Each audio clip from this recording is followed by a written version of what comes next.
సంఘాలు కాదు, అది కాదు, వాళ్ళ దైనందిన వ్యవహారాల్లో రాజకీయ పదవులు, సంక్షేమ పథకాలు ఇది ఓకే, కానీ దళితుల మీద అత్యాచారాలనండి, లేదా మహిళల స్థితిగతులనండి, లేకపోతే కేసులు, ఇంకా పోలీసులు ఆ కేసులు సరే వీటి మీద ఒక తీవ్ర విమర్శ, కొన్ని ఘటనలు కూడా ఉన్నాయి కదా. అదే కొనసాగింపుగా చెప్పబోతున్నాను గారు.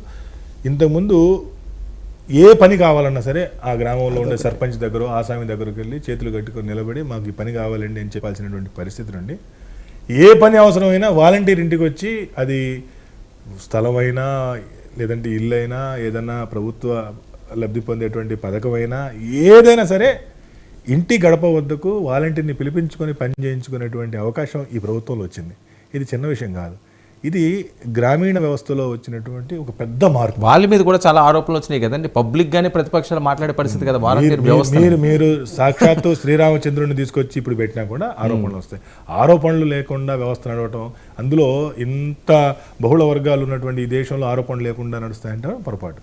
ఎందుకంటే ఆరోపణలు తీవ్ర ఆరోపణలు కదా, ఆరోపణలు వేరు, తీవ్ర ఆరోపణలు వేరు. హ్యూమన్ ట్రాఫికింగ్ కూడా జరుగుతుంది అని చెప్పి మాట్లాడేది కదా, అంటే బహుశా అది కూడా అనుమానాలే కదా సార్. అసలు ఇలా జరుగుతుందా అని చాలా మంది చర్చించుకున్నారు. వర్మ గారు, ఈ రాష్ట్రంలో ప్రజల యొక్క ప్రతిస్పందనని బయటకు తెలియపరిచేది మీడియా, తర్వాత రాజకీయ పార్టీలు.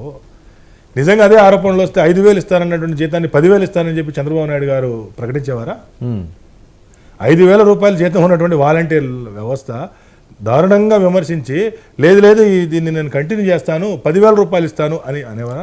పవన్ కళ్యాణ్ గారు దాన్ని సమర్థించేవారా? బీజేపీ దాన్ని ఆమోదించేదా? నా ప్రశ్నకు మీరు సమాధానం చెప్పండి. 1000% కనబడింది. ఈ రోజు వైఎస్ఆర్ కాంగ్రెస్ పార్టీకి తెలియకుండానే వాలంటీర్లు వారధులు సారథులు అయ్యారు.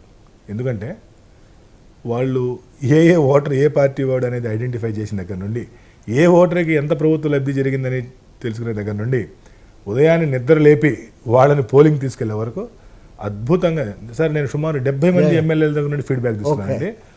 వాళ్ళు వాలంటీర్, జగన్మోహన్ రెడ్డి గారి తర్వాత 2వ స్థాయి వాలంటీర్లకు ఇచ్చారు. వాళ్ళు 90 మార్కులు వాళ్ళు 100కి వేస్తే 100 వీళ్ళకి ఎంత ఇస్తారంటే 80 మార్కులు ఇచ్చారు. కాబట్టి వాలంటీర్ వ్యవస్థ వైఎస్ఆర్ కాంగ్రెస్ పార్టీకి ఖచ్చితంగా ఉపయోగపడింది. ఆరోపణలు, నేను అనేది అదే, ఆరోపణలు చేయటం కాదు, ఆరోపణల మీద నిలబడాలి కదా.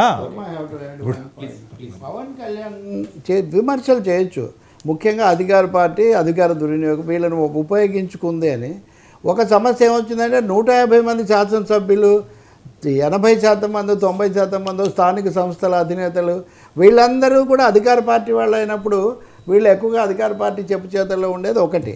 రెండవది, కొంత ఉపయోగించుకున్నారు అనుకుందాం, కానీ పవన్ కళ్యాణ్ చేసిన ఆరోపణ చూడండి, అది నిజానికి మహిళలను కూడా బాధ పెట్టే ఒక ఆరోపణ. ఎందుకంటే మహిళలు వాళ్ళ భద్రత, ట్రాఫికింగ్ ఆపడం, దాని గురించి మాట్లాడడం వేరు. ఈ వాలంటీర్లు వెళ్ళి గడప తట్టి వాళ్ళని ఏదో వస్తే వీళ్ళు దానికి ఇది అవుతున్నారు అన్న పద్ధతిలో చేసిన దాన్ని ఎవరు షేర్ చేయలేదు. I want to tell you క్లియర్గా. మరి అది ఎన్నికల ప్రచారంలో కూడా 1-2 చోట్ల ఏదో తప్పనిసరి అని చెప్పి మాట్లాడడమే, కానీ ఎక్కడా దాన్ని ఏమి మేజర్గా తీసుకోలేదు.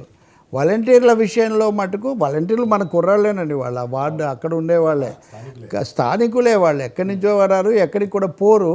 నిజానికి వాలంటీర్ల విషయంలో చేసిన కొంచెం మిస్మేనేజ్మెంట్ కొంచెం నష్టమే. ఎందుకంటే వాళ్ళు ఓట్లను నమోదు చేయడంలో కూడా, మహిళలను ఓట్లను నమోదు చేయడంలో కూడా చాలా ఎక్కువ పాత్ర వహించారనేది చెప్తున్నటువంటి ఇది. అది వరకు అజ్ఞాతంగా నిర్లక్ష్యానికి గురైన వాళ్ళు.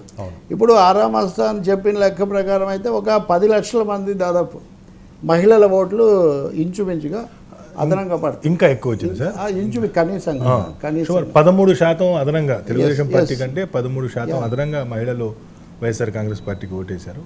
సహజంగానే వైఎస్ఆర్ కాంగ్రెస్ మహిళా ఓట్లు 4,78,000 అదనంగా పోలైనవి. అదనంగా పోలు కావటం ఒక అంశం.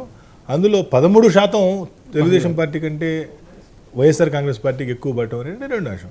అలాగే పురుషుల్లో కూడా వైసీపీ కంటే టీడీపీ కూటమికి ఎక్కువ పడినాయి, ఒక 6% ఓట్లు ఎక్కువగా.